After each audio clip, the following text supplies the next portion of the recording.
Vous allez nous expliquer comment la colonisation et l'indépendance sont à l'origine de tout. Exactement. Enfin, de leur misère. Ouais, de la misère. Vous allez voir. Le 18 novembre 1803, c'est une armée d'anciens esclaves qui chasse les Français de la colonie de Saint-Domingue. En fait, cette victoire est le fruit de plusieurs années de combats, des combats menés par Toussaint Louverture, par Jacques Dessalines. Alors, après cette victoire, il y a un massacre des Blancs qui sont restés sur l'île, plusieurs milliers de victimes.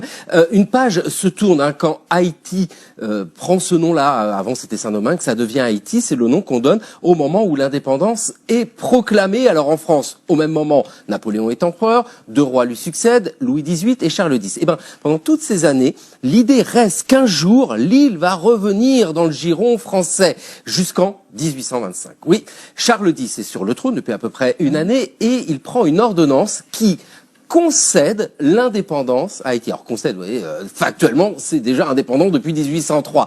Mais dans son ordonnance, il rajoute une petite clause. Cette petite clause, c'est pour contenter les colons qui se trouvent spoliés.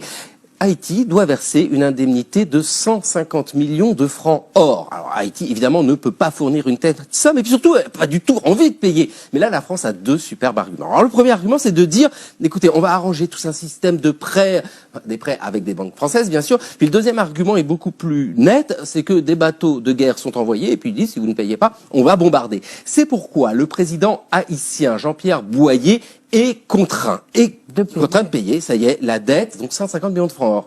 Et commence alors un cercle infernal qui maintient Haïti dans la misère. Parce que cette dette, vous l'avez compris, il y a la dette elle-même, et puis il y a tous les intérêts. Donc c'est absolument colossal. Faut le dire aussi, la gouvernance à Haïti est un peu catastrophique. Celle de Boyer, notamment, c'est du n'importe quoi, donc les finances ne vont pas du tout.